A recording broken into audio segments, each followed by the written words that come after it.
Love the sculpt. Basically exactly like He-Man, except he's blue, and his harness has the Skeletor pattern. So I don't know who Faker was supposed to fool, to be honest with you. Maybe the storyline was that he was supposed to come out looking like He-Man, and then he ended up looking more like Skeletor. But I know that he's a machine. And if we take off his harness,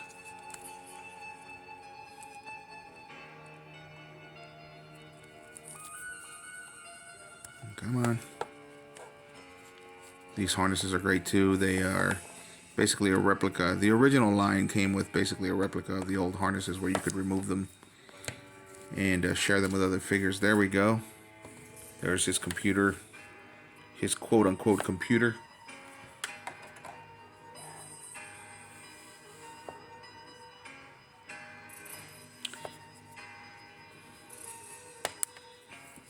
And basically He-Man with Skeletor colors. So let's talk articulation. So the reason why I did not own these as a kid is because as a kid I was not interested in owning Masters of the Universe because of their lack of articulation. They stood very squat. I didn't like that. And they could only move their hands forward and backwards, the same with their feet, their legs rather. And you couldn't even really move them forward and backward that much because there was a rubber band. So they were very hard to stand. The only thing I liked was that they had the Thunder Punch feature, which meant you could pull them back like this and they would release a punch. They didn't include that in this, but the play feature that they gave these is that they are fully modular, meaning that you could take off their body parts and place them on other figures. Let's make sure you get a full view here of the figure. There we go.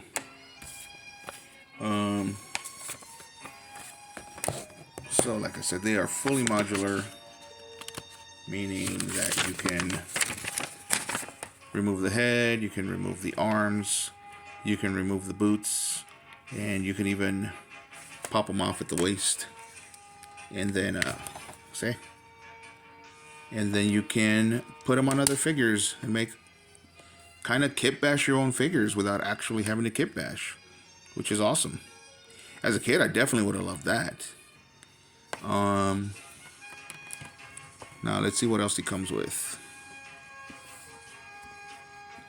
Anyway, sorry, let's talk articulation. So his shoulders raise, his arms raise at the shoulders rather. And he's got a twist at the forearm here. His elbows bend, his wrists bend, and his hands twist, and their knees bend. His knees bend, and of course he moves forward and backward with the legs, so it can look like he's either running or walking. His legs spread open so that he can ride. He's got a bend at the ankle. And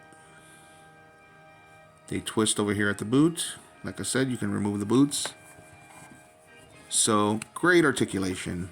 This is why I started getting these. I got one, and they ended up being so addicting, especially with this play feature where they're fully modular.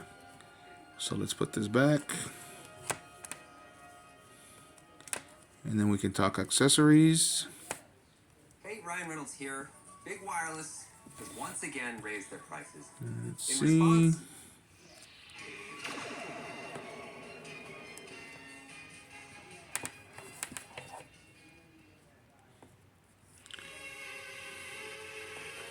This has definitely been one of the most satisfying toy lines that I've gotten into.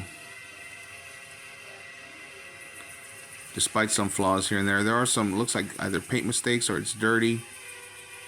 Maybe I'll try to clean it.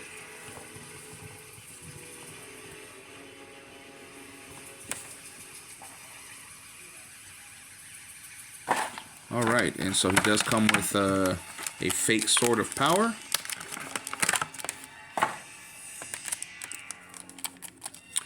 Too bad they didn't include all the other accessories like an axe and a shield so that he could really, really mimic He-Man, but I guess that was their way of saving production costs.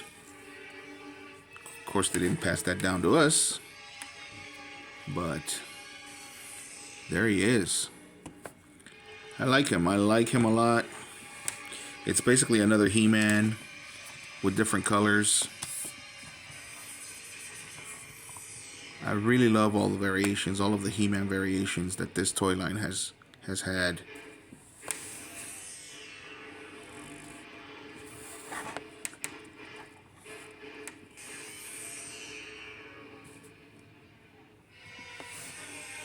There we go. Just a basic pose. Alright, I don't have much information on the character. I do know that he was in one of the episodes. And here's a He-Man. Just so we can see them side by side.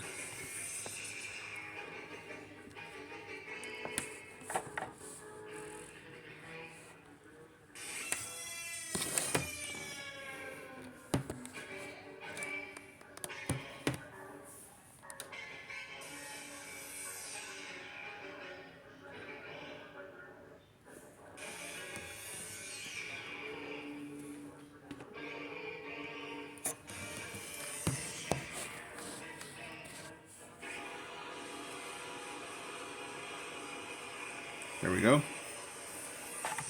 Anyway, I know that he was in one of the episodes of the Filmation series, so I don't know if he came out in 1985. I think it was 1985, but probably 1984.